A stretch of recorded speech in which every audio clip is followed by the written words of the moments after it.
Hello मित्रों, तमारू स्वागत है अनिल्स किचन में। मित्रों, आज આપણે બનાવીશું ગુજરાતની ફેવરેટ આઈટમ હાંડવો। મિત્રો, આ હાંડવાને ઇન્સ્ટન્ટ હાંડવો પણ કહેવામાં આવે છે। તો ચાલો શરૂ કરીએ આજની આપણી રેસીપી હાંડવો। મિત્રો, તમારામાંથી ઘણા બધા મિત્રો એવા છે જેને હજુ પણ અમારા ચેનલને સબસ્ક્રાઇબ નથી કર્યો, તો પ્લીઝ જલ્દીથી ચેનલને સબસ્ક્રાઇબ કરી દેજો। સૌપ્રથમ આપણે એક વાસણમાં 1 વાટકા જેટલી સોજી લેશું। ત્યારબાદ તે જ માપથી આપણે અડધો વાટકો દહીં નાખીશું।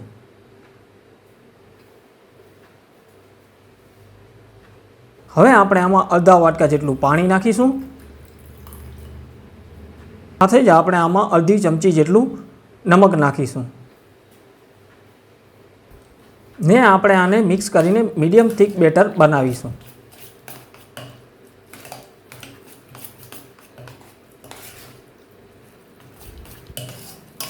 મિત્રો, હવે આપણે આ બેટરને 10 મિનિટ રેસ્ટ આપીશું જેથી કરીને બેટર એકદમ રેડી થઈ જાય। મિત્રો, 10 મિનિટ થઈ ગઈ છે।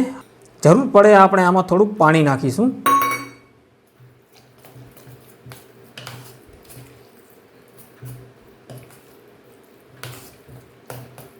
હવે આપણે આ બેટરમાં 1 ટેબલસ્પૂન જેટલું આદુ લસણની પેસ્ટ નાખીશું। સાથે જ એક મોટી સાઇઝનો સમારેલો કેપ્સિકમ નાખીશું। હવે આપણે આમાં એક મોટી સાઇઝની સમારેલી ડુંગળી નાખીશું। હવે આપણે આમાં થોડાક ધાણા નાખીશું અને એક મોટી સાઇઝનું સમારેલું ગાજર નાખીશું।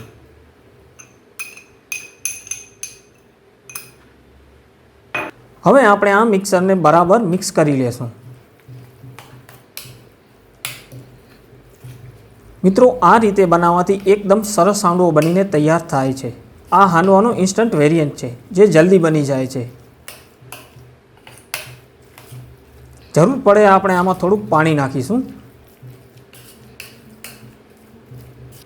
હવે આપણે આ બેટરમાં થોડોક ઈનો નાખીશું। હવે આપણે આ ઈનોમાં ઉપરથી થોડુંક પાણી ઉમેરીશું જેથી કરીને ઈનો એક્ટિવ થઈ જાય। હવે આપણે આને ફટાફટ મિક્સ કરી લેશું।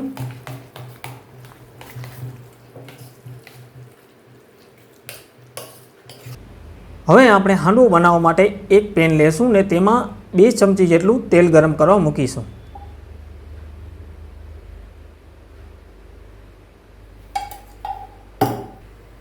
તેલ ગરમ થઈ જાય એટલે આપણે આમાં 1 ચમચી જેટલી રાઈ નાખીશું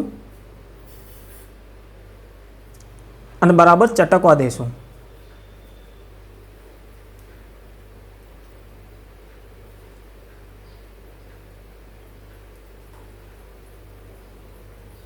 હવે આપણે 1 ચમચી જેટલું જીરું નાખીશું અને એને બરાબર આપણે ચટકવા દઈશું।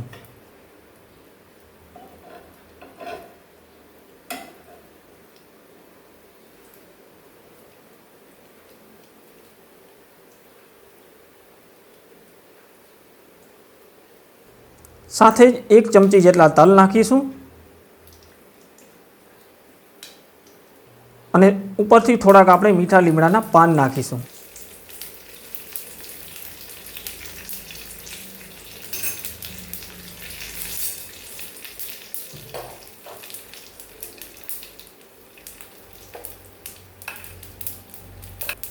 હવે આપણે આમાં 2 ચમચા જેટલું બેટર નાખીશું ને આ રીતે આપણે બેટરને ફેલાવી લેશું।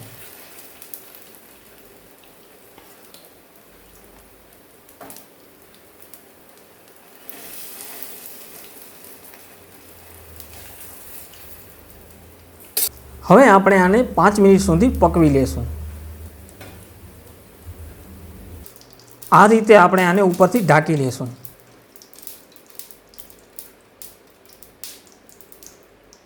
મિત્રો, 5 મિનિટ થઈ ગઈ છે। આપણી હાંડવાની એક બાજુ એકદમ ડ્રાય થઈ ગઈ છે। હવે આપણે આ હાંડવાને આ રીતે પ્લેટમાં ઉલટાવીશું।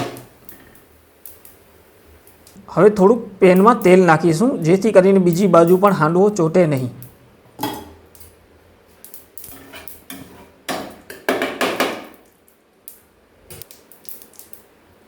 હવે આપણે આ રીતે પ્લેટમાંથી હાંડવાની બીજી બાજુને આપણે પકવીશું।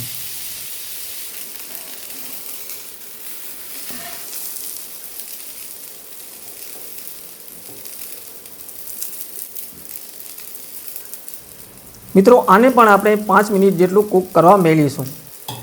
આ રીતે આપણે ઉપરથી ઢાંકી દઈશું। મિત્રો 5 મિનિટ થઈ ગઈ છે, આપણો હાંડવો રેડી છે। તમે જોઈ શકો છો કેટલો ક્રિસ્પી અને સરસ મજાનો હાંડવો બન્યો છે। મિત્રો જો આજનો આ વિડીયો તમને પસંદ આવ્યો હોય તો પ્લીઝ આ વિડીયોને લાઇક કરી દેજો અને અમારા ચેનલને સબસ્ક્રાઈબ કરી દેજો, જેથી કરીને આવનારા આવા જ વિડીયોની નોટિફિકેશન તમને મળી રહે।